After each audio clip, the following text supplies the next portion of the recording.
वही ब्रह्मा जी इस कलयुग में अपनी गलती का प्रायश्चित करने के लिए हरिदास ठाकुर जी के महाराज स्वरूप में प्रकट हुए और उनका जन्म हुआ एक मुस्लिम कुल के अंदर।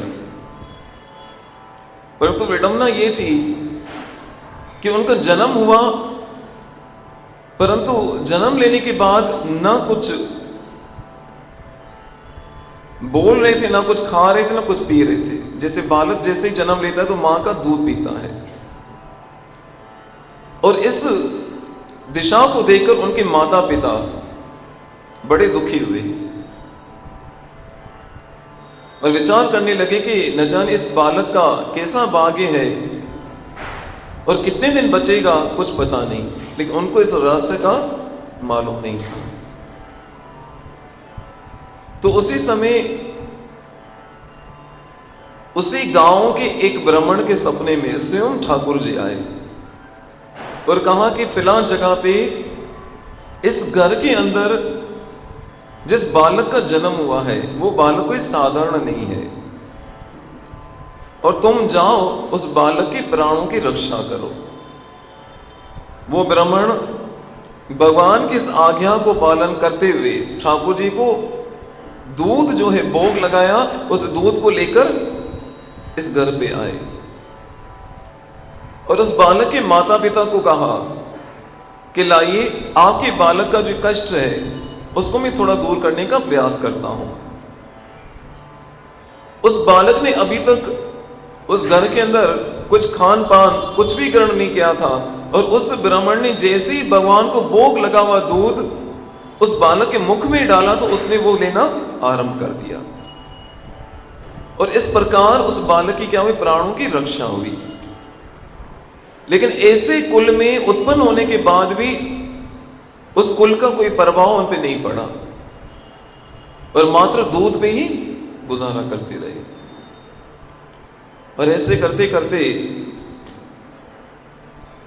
लगभग 7 से 8 वर्ष के जब हुए तो अपने घर को त्याग कर निकल गए, क्योंकि किसी गलती के कारण, कभी किसी ऐसे पाप के कारण हो सकता है किसी का जन्म किसी ऐसे कुल में हो।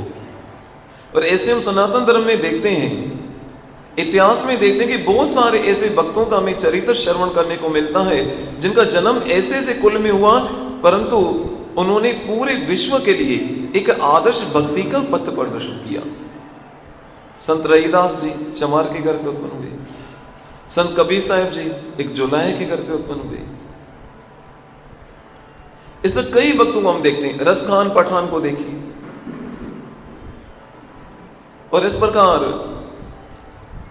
उन 8-10 साल वर्ष की उम्र में हरिदास ठाकुर जी महाराज, ये नाम तो बाद में पड़ा, आपको याद ना रहे से बार बार मैं नाम ले रहा हूं,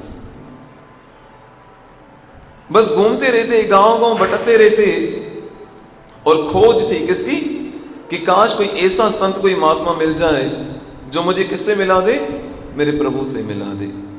क्योंकि याद रखना, आज तक ठाकुर जी किसी को भी मिले हैं ना तो डायरेक्ट नहीं मिले हैं, किसी न किसी संत या महात्मा या गुरु की कृपा से मिले हैं। और ऐसे घूमते फिरते करते करते करते एक समय पर एक जगह पर साक्षात माधव इंद्रपुरी जी के उनको दर्शन हुए हैं।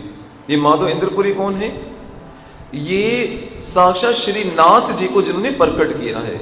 आप ऐसे कोई अहमदाबाद से आगे गए श्री नाथ द्वारा, एक स्थान है श्री नाथ द्वारा, वहां पर भगवान श्री नाथ जी की बहुत सुंदर उपासना होती है और ये माधव इंद्रपुरी ने उन्हीं श्री नाथ जी को स्वयं प्रकट किया था। और ऐसे समझिए कि माधव इंद्रपुरी साक्षात कृष्ण प्रेम की मूर्ति थे। सब बोलिए हरे कृष्ण हरे कृष्ण।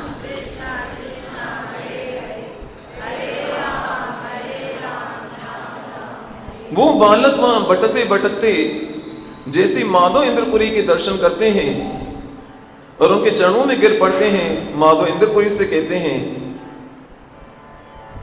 कि आप ही मेरे जीवन का मार्गदर्शन कीजिए, किस प्रकार मैं अपने उस मनुष्य जीवन को सफल बना सकता हूं। माधव इंद्रपुरी ने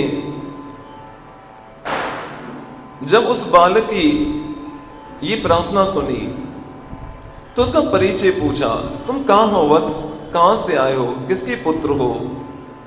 उस बालक ने कहा कि मेरा परिचय मत पूछिए, कि जिस कुल में मैं उत्पन्न हुआ हूं, क्या मेरे संस्कार हैं, उसका मुझसे अपना पूछिए, बस आप मुझ पे दया कीजिए।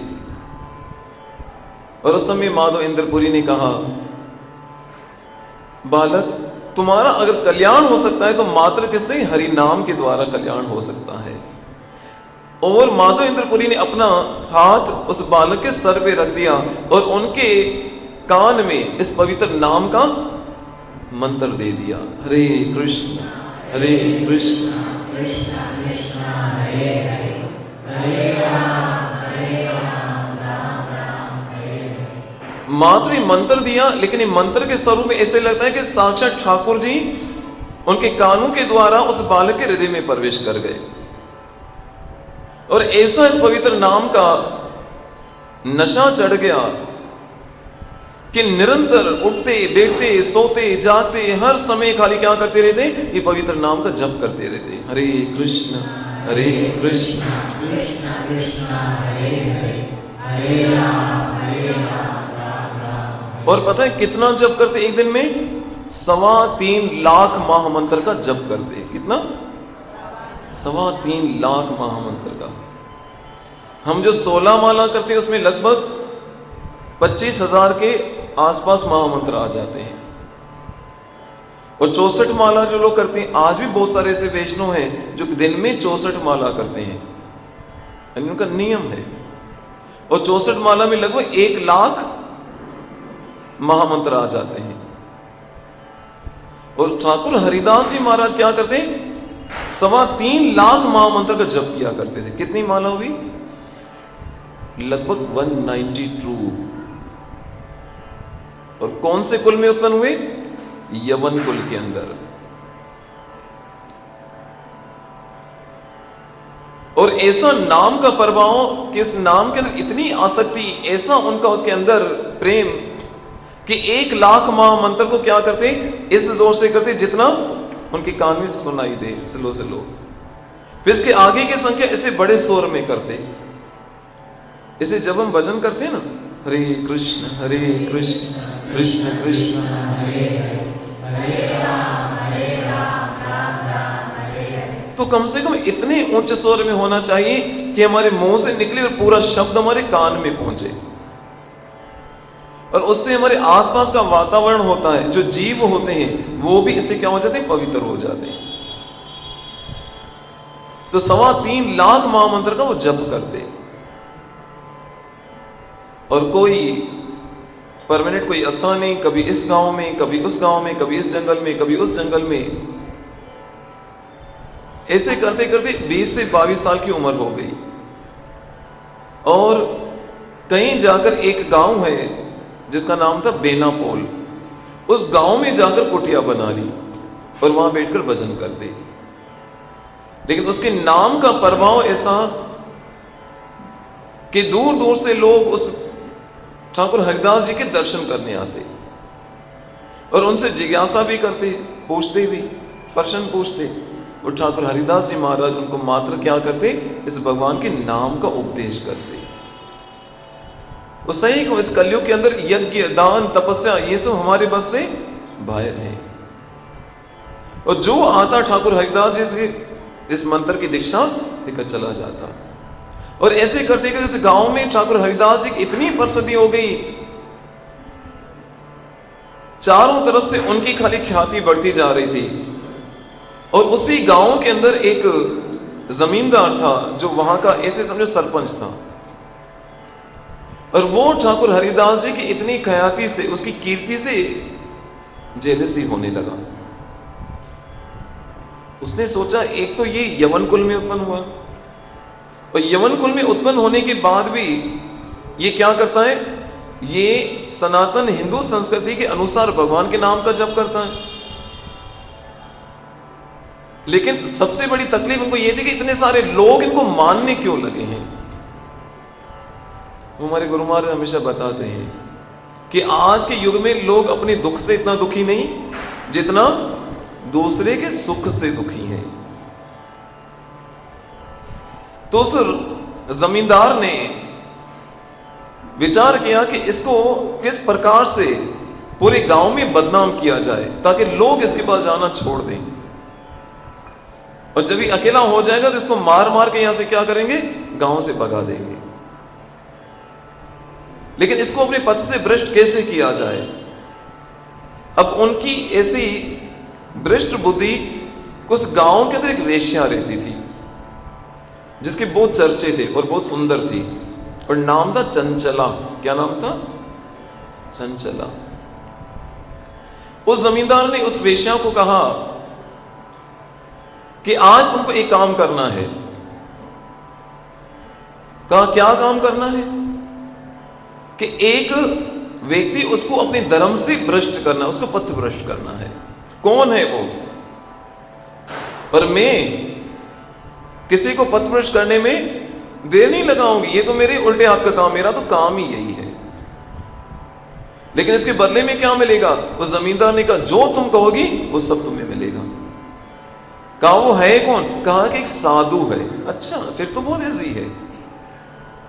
और आयु भी कितनी है? 20 से 22 वर्ष।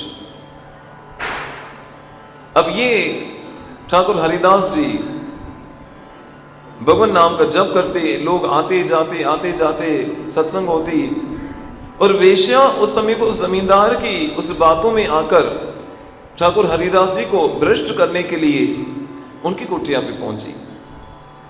और समय हरिदास जी महाराज क्या कर रहे थे?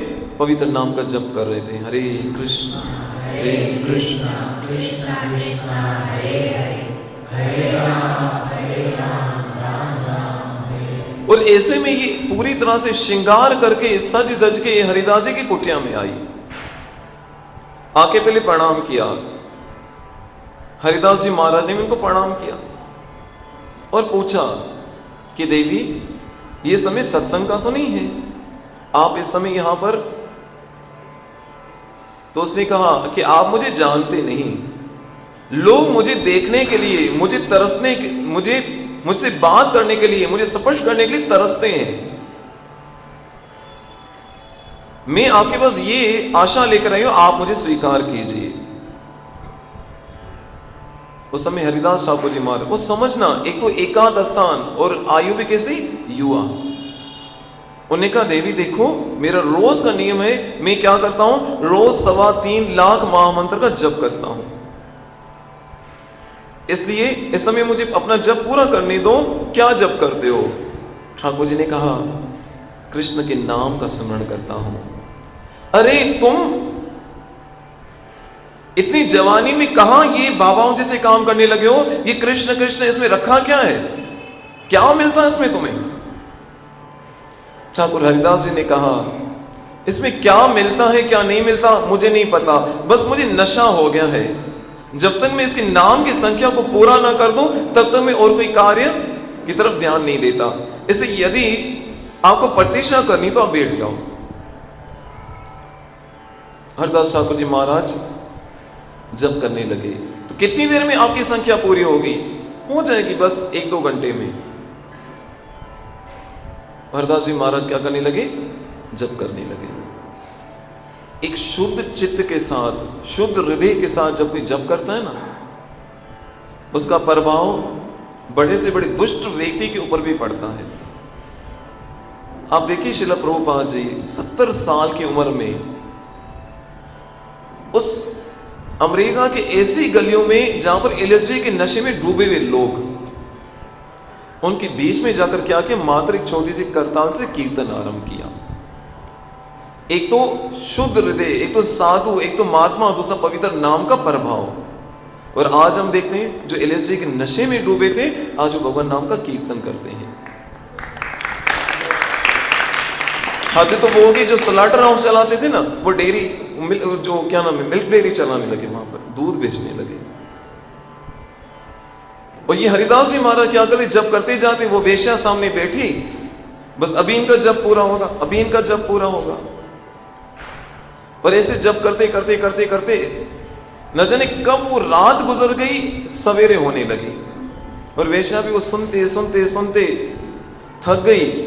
और हरिदास जी का जैसे जप पूरा हुआ, क्षमा चाहता हूं देवी, आज तो मुझे संख्या नाम पूरा करने में मुझे इतना समय लग गया, इससे मैं क्षमा चाहता हूं, आज तो मैं आपकी कोई इच्छा पूरी नहीं कर पाया, आप फिर आना। वो वेश्या चली गई। और उस जमींदार ने उससे पूछा, क्यों, मेरा काम कुछ हुआ? आप चिंता मत करो, मैंने अपना जाल तो फेंक दिया है। और जैसे ही उनका जब पूरा होगा, आज मुझे फिर बुलाया है। जमींदार ने कहा, ठीक है, सावधान रहना, जैसे ही वो तुम्हारी पकड़ में आए, जैसे ही तुम्हारी बातों में आ जाए, तुम चिल्लाना शुरू कर देना, हम सब आकर आक्रमण कर देंगे और उसको गांव से भगा देंगे। बस उसको अपने पद से भ्रष्ट करना है।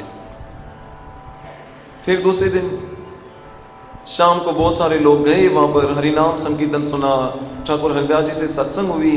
फिर सब लोग चले गए तो वो वेश्या फिर से सच संवर के वापस आ गई।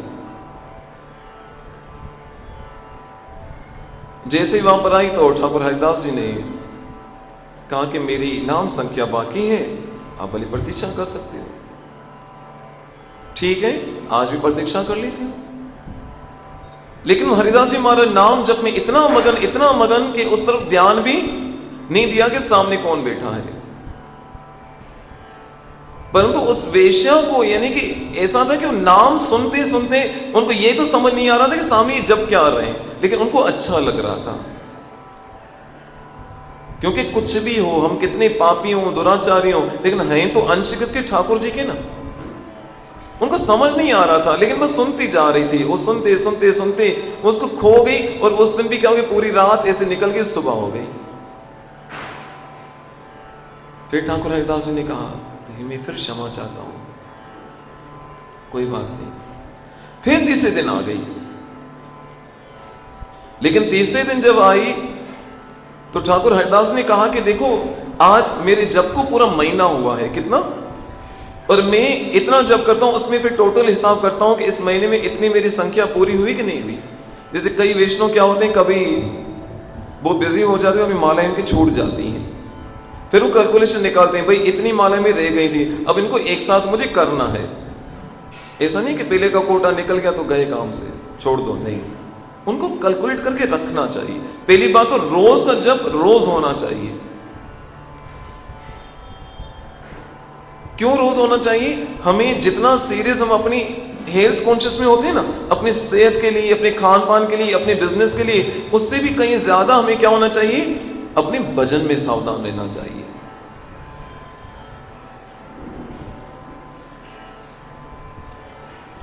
और ये भजन क्या है वास्तव में? ये हमारा शस्त्र है। श्रील प्रभुपाद जी कहते थे, हमारे हाथ में जो माला जोली होती है ना, तो प्रभुपाद जी कहते ये मेरी आर्मी है, उन सबके पास एक गन है किसी पास जोली? हाँ।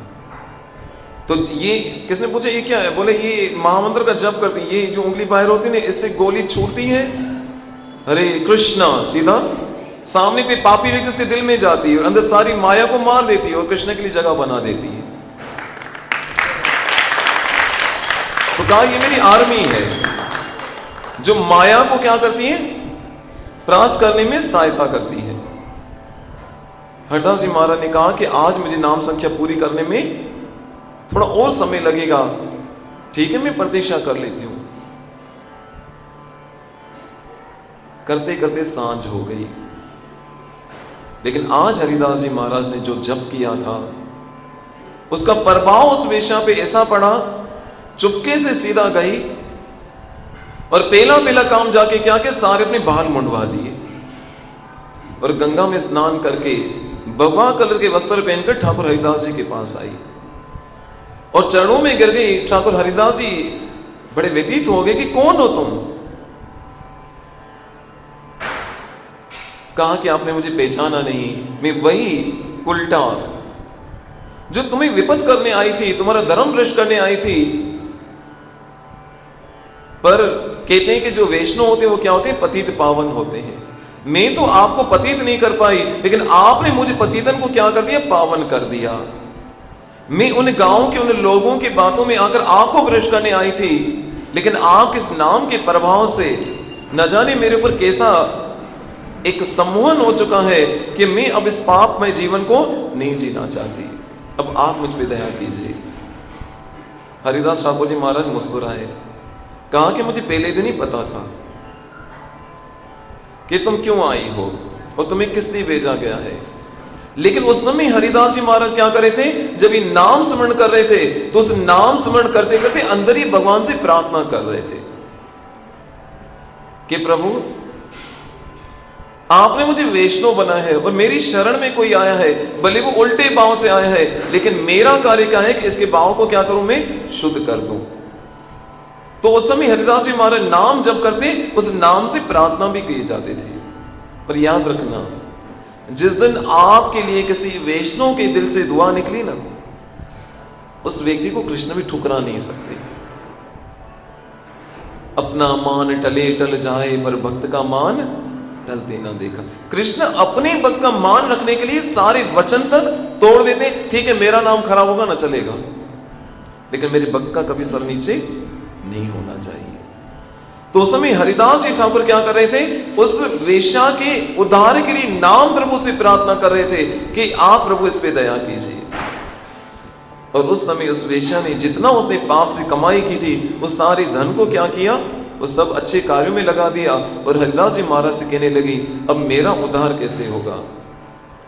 हरिदास ठाकुर जी महाराज ने कहा, तुम्हारे उद्धार के लिए तो एक ही चीज है, इस पवित्र नाम का जप करो। और उस समय ठाकुर हरिदास जी महाराज उस स्थान से चले गए और जिस स्थान पे वो बैठ के जप किया करते, उसी जगह पर वो वेश्या बैठ के भजन करने लगी। और वो गांव के लोग जिस वेश्या को नाम लेने से भी क्या करते, अपने को अपवित्र मानते थे। और उनके जप का ऐसा प्रभाव कि सब जितने गांव के लोग उनसे आके आशीर्वाद लेने लगे।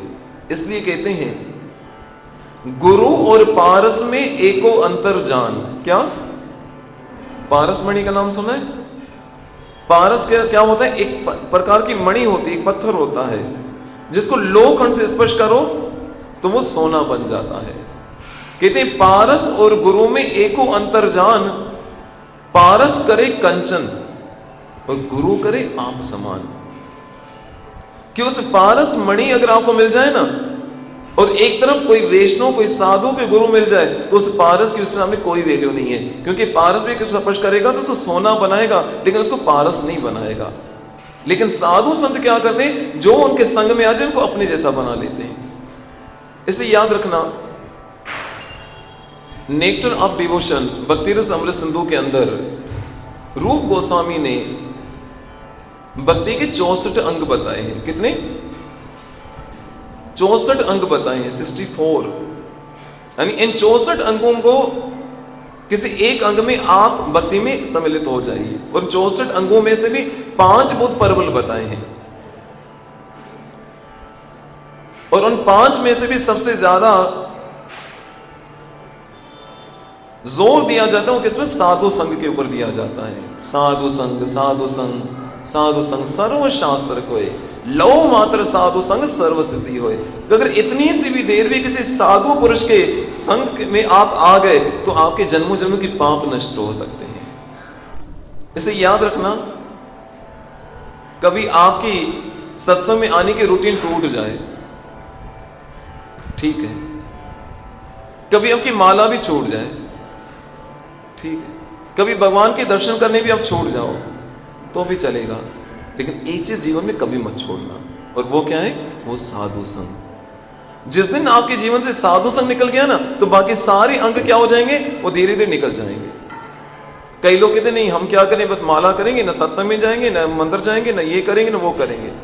क्योंकि जो कुछ भी है, ये जितने भक्ति के अंग है ना, वो सब साधु संग के ऊपर डिपेंड करते हैं। इसे जीवन में जितना अधिक हो साधु संग की प्रार्थना करनी चाहिए। और गुरु नानक साहब जी तो प्रार्थना करते हैं, सही संत मिलाइया जिन डिठियां बुद्धियां नाम चितावे, कि ऐसे साधुओं का मुझे संग कराइए, ऐसे महात्मा के मुझे दर्शन हो जाए जिनको देख के मुझे क्या याद आ जाए? आपका नाम याद हो जाए। हरे कृष्ण हरे कृष्ण कृष्ण कृष्ण हरे हरे राम राम राम। और ऐसे हरिदास जी ठाकुर जी महाराज के इस जप के, इस भजन के प्रभाव के कारण ऐसी वेश्या भी क्या हो गई? वो पावन हो गई। और याद रखना, हमारे जीवन में कभी ना कोई साधु आया होगा जिसके कारण आज हम यहां पर बैठे हैं, हमारे मुख में भगवान का नाम है। इससे कहता हूं सबसे बड़ा बदनसीब व्यक्ति वो है ना जिसका संग बहुत बुरा है। और आजकल तो कलयुग में बहुत ऐसे हो चुका है, कितना भी बचो कितना भी बचो, लेकिन कहीं ना कहीं वो संग आपके पीछे आ जाएगा। किसके द्वारा? मोबाइल के द्वारा। मैं कई लोगों को पर्सनल जानता हूं, उनको थोड़ा रोक के बोलो ना, दो उपदेश सुनाने की बात करो ना, अच्छी बात सुनाने की, फौरन क्या नहीं मोबाइल निकाल लेंगे।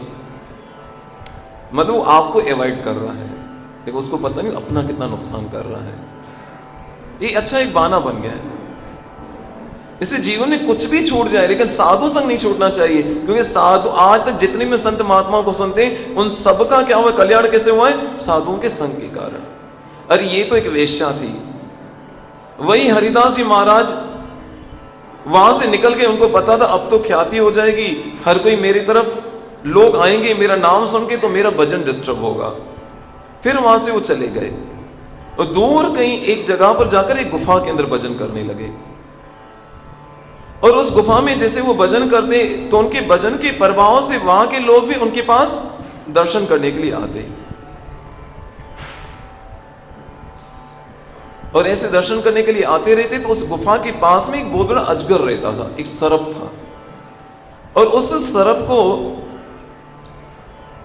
विष के कारण जो लोग वहां से गुजरते ना, तो उस विषधर सर्प के कारण क्या होती, वायुमंडल पूरा से विषैला हो चुका था। और लोग भयभीत थे कि ये हरिदास जी महाराज यह भजन करते हैं, इनको इसका कुछ प्रभाव या इसका कुछ असर नहीं दिखता। तो वहां आसपास के गांवों के लोगों ने उस समय हरिदास जी महाराज से प्रार्थना की कि भगवान आप यहां पे भजन करते हो, आपको तो इस अजगर के, इस विष का आपको पता नहीं चलता, पर जो लोग आपके दर्शन करने आते हैं उनका यहाँ पे दम घुटता है। और बहुत भयंकर क्या यहां पर अजगर रहता है। आप कृपा करके इस स्थान को छोड़ दीजिए। हरिदास जी महाराज ने उस समय पर उन गांव वालों की बात सुनी। गांव वाले तो चले गए, लेकिन कहते हैं जैसे ही वो हरिदास जी महाराज उस अजगर की, उस जो बिल था जिसमें वो रहता था, उसके पास आकर उनसे कहने लगे, देखो भैया तुम्हारे कारण यहाँ पर साधु संतों को जो मिलने आते हैं, सत्संग सुनने आते हैं, कथा सुनने आते हैं, उनको डिस्टर्ब होता है। आप इस स्थान को छोड़कर चले जाइए। जो संसारी, जो बाहर के लोग उस विषधर के भय से, उसकी विषैले विष के कारण उसके पास नहीं फटकते थे। और हरिदास जी महाराज जैसे उस विषधर से ये प्रार्थना की, वो सामने सीधा उनके निकला, उनको प्रणाम किया और उस स्थान को छोड़कर वो चला गया। ये होता है कि वैष्णव का प्रभाव। क्योंकि एक जो साधारण जो जीव होते हैं ना, उनको भी पता होता है कि ये जो व्यक्ति ये मुझे हानि पहुंचाएगा या मेरा मित्र है। क्योंकि आपके किसी को हाथ लगा, स्पर्श होने से वाइब्रेशन पता चल जाते हैं, होता है ना, गुड टच, बैड टच, ये क्या सब। तो हमारे भजन से हमारा तो कल्याण होता है, उन जीवों का भी कल्याण होता है जो हमारे घर में कोई ये कीड़े मकोड़े या मच्छर बनकर उत्पन्न होते हैं। इससे कि वैष्णव के घर पे रहने वाला जो साधारण जीव होता है ना, वो भी धन्य हो जाता है। और ऐसे हरिदास जी महाराज के इस पवित्र नाम के कारण इतने सारे जीवों का उद्धार हुआ। इसको आगे हम श्रवण करेंगे। और आज भी अगर आप मायापुर जाएंगे, वो एक सिद्ध बकुल नाम से एक जगह है जिसके नीचे हरिदास जी महाराज ने क्या किया है, भजन किया है। हरे कृष्ण कृष्ण कृष्ण कृष्ण हरे हरे, हरे राम राम। और ऐसे महात्माओं का चरित्र श्रवण करने से क्या होता है, हमारी नाम के ऊपर निष्ठा होती है और भगवान के ऊपर क्या होती है, उनके ऊपर श्रद्धा उत्पन्न होती है। और ये सही कहूं तो इस संसार के अंदर सबसे कोई बड़ा अगर धन है तो वो है क्या, सत्संग। सत्संग अर्थात साधुओं का संग। इसी बात के साथ अपनी वाणी को विराम दूं। आगे ठाकुर हरिदास जी की बहुत सुंदर लीलाएं हैं, उनको हम श्रवण करेंगे, जिनसे हमारे चित्त के अंदर जो संसारी वासनाएं हैं, जो अवगुण हैं, वो सब धुल सकते हैं। महादेव मां पार्वती को कहते हैं सत्संग सम लाभ कछु नहीं, कि इस मनुष्य जीवन में अगर सबसे बड़ा कोई लाभ है तो वो क्या है? सत्संग, सत्संग, सत्संग। कि जितना हम साधुओं के संग में बैठते हैं, जितना सत्संग में बैठते हैं, ऐसे ऐसे क्या होते हैं, जाने अनजाने जो हमारे अपराध हो चुके होते हैं, पाप होते हैं, वो सब नष्ट होते जाते हैं। और इस प्रकार ठाकुर हरिदास जी के चरणों में प्रार्थना करते हुए कि जैसे उनके नाम के ऊपर निष्ठा थी, उसमें से अच्छा जब जप करते हैं ना, तो नामाचार्य हरिदास ठाकुर जी महाराज से प्रार्थना करनी चाहिए कि हम जब भजन करते हैं तो क्या होते हैं, भजन करते करते सो जाते हैं। पहले तो करते ही कम लोग हैं, या तो करते करते सो जाते हैं, या करते करते बोलते हैं।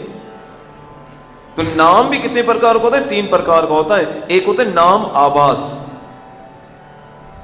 दूसरा होता है नाम अपराध, और तीसरा शुद्ध नाम। अभी 3 नाम के अंदर क्या अंतर है और इसमें से हम कौन सा नाम जप कर रहे हैं, इसके ऊपर अगले सत्संग में चर्चा करेंगे, ताकि हम अपने भजन को सुधार सकें। क्योंकि इस हरि नाम के अंदर जितनी शक्ति है ना, ये किसी और में नहीं है।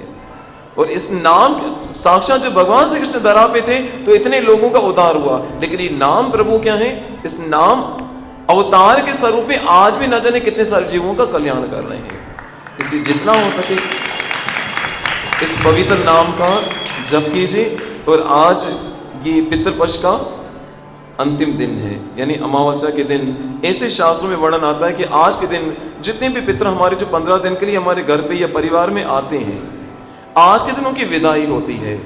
और आज के दिन उनकी आखिरी उनकी उम्मीद लगाकर बैठे होते हैं कि जरूर इतने दिन इस मूर्ख ने कुछ नहीं किया, आज तो हम तो जा रहे हैं, कुछ तो कुछ करेगा। तो आज विशेष करके दीपक जोड़ा जाता है उनके लिए, पवित्र नाम का कीर्तन किया जाता है, दान किया जाता है, सेवा की जाती है। और मैं समझता हूं कि हम सबका सौभाग्य है कि आज हम सब मिलकर जो यहाँ पर ये हरि कथा और हरि नाम कर रहे हैं, इससे हमारा तो उद्धार हो रहा है, अवश्य हमारे उन पूर्वजों का, पितरों का भी उद्धार होगा। तो आइए इसी मंगल कामना के साथ, प्रार्थना के साथ 3 बार हरि नाम का उच्चारण करें, अपने उन पूर्वजों के लिए, उन पितरों के लिए जिन्होंने हमें अपने कुल में जन्म लेने का सौभाग्य दिया, जिससे हम इस मनुष्य जीवन का पूरा पूरा लाभ लेकर हरि कथा कर रहे हैं। तो अपने अपने पूर्वजों का स्मरण करते हुए सब एक साथ बोलेंगे, हरे कृष्णा कृष्ण कृष्ण हरे हरे, हरे राम राम राम हरे हरे, हरे कृष्णा कृष्ण कृष्ण हरे हरे, हरे राम राम राम हरे हरे, हरे कृष्णा कृष्ण कृष्ण हरे हरे, हरे राम राम राम हरे हरे, हरे कृष्णा